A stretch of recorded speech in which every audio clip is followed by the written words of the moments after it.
হে আল্লাহ, তুমি সেই সমস্ত মুসলমানদের গুনাহগুলোকে মাফ করে দাও যারা আরাফার ময়দানে আজকে অবস্থান করেছে। আল্লাহ, এই প্রচন্ড তাপমাত্রাকে উপেক্ষা করে শুধুমাত্র তোমার নৈকট্য অর্জনের জন্য, শুধুমাত্র তোমার প্রিয় মানুষ হওয়ার জন্য আল্লাহ সমগ্র ধরনের কষ্টকে সহ্য করে আরাফার ময়দানে উপস্থিত হয়েছি। আল্লাহ, এই ময়দানে উপস্থিত হওয়ার জন্য দেশ বিদেশ বিভিন্ন প্রান্ত হতে ছুটে গিয়েছে তোমার এই ময়দানে উপস্থিত হয়ে বিভিন্ন ধরনের গুনাহগুলো মার্জনা করার জন্য। আল্লাহ, তুমি সেই সমস্ত মুসলমানদের গুনাহগুলোকে মাফ করে দাও যারা আজকের দিনে আরাফার ময়দানে অবস্থান করেছে। আল্লাহ আল্লাহ যারা আরাফার ময়দানে বসবাস করছে তাদের গুনাহগুলোকে মাফ করে দাও।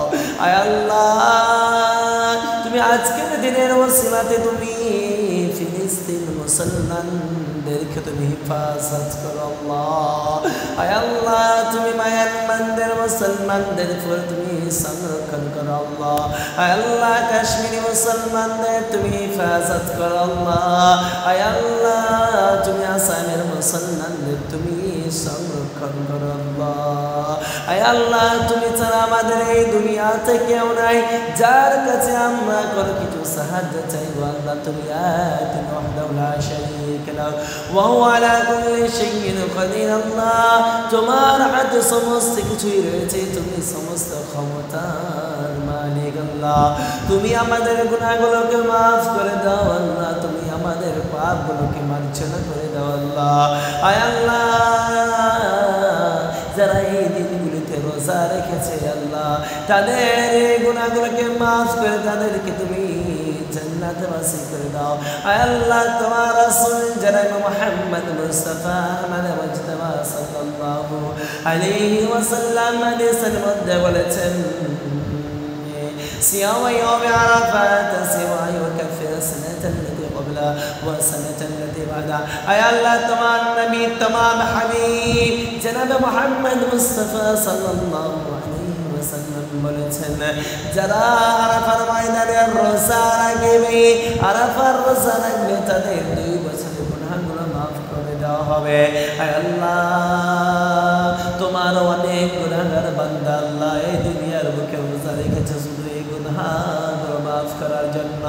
তুমি তাদের গুনাহগুলোকে মাফ করে দাও। আল্লাহ, তাদের তুমি ক্ষমা করে দাও। আল্লাহ, আয় আল্লাহ, তাদের পাপকে তুমি মার্জনা করে তাদেরকে সাফাত প্রদর্শন করাও, তাদের সকলে জান্নাতে একখানা করে ঘর দিয়ে দাও।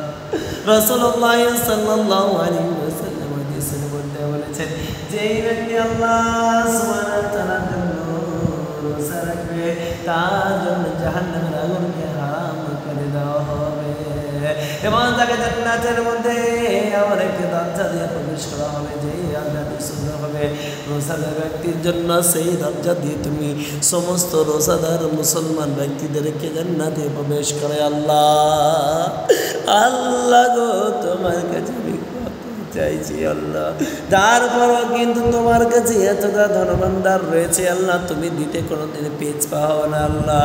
আর তুমি কোনোদিন পিছ পাওনি আল্লাহ, তুমি সকলকে তুমি দিয়ে দাও আল্লাহ। তুমি ছাড়া এই দুনিয়ার বুকে আমাদের কেউ নাই, তুমি ওয়াহদাহু লা শারীকা লাহু কুল হুয়াল্লাহু আহাদ আল্লাহুস সামাদ লাম ইয়ালিদ ওয়া লাম ইউলাদ ওয়া লাম ইয়াকুল লাহু কুফুয়ান আহাদ। আল্লাহ, তুমি লা ইলাহা ইল্লাল্লাহ মুহাম্মাদুর রাসূলুল্লাহ, লা ইলাহা ইল্লাল্লাহ, আশহাদু আল্লা ইলাহা ইল্লাল্লাহ। আমরা এটাও সাক্ষ্য দিই যে তুমি এক অদ্বিতীয় আল্লাহ। তুমি আমাদের গুনাহগুলোকে মাফ করে দাও। তুমি যদি না মাফ করো আল্লাহ, কার কাছে আমি চাইবো? কে আমার গুনাহগুলোকে মাফ করে দেবে? আল্লাহ গো, তুমি আমাদের গুনাহ মাফ করে দাও। আল্লাহ, যদি আমরা কোনো ভুল করে থাকি, আমাদের ভুলের কারণে যদি তুমি আমাদের কোনো শাস্তি দিয়ে থাকো, সেই ভুলটাকে ক্ষমা করে তুমি আমাদেরকে শাস্তি হতে আযাব হতে তুমি পরিত্রাণ দাও। আমিন।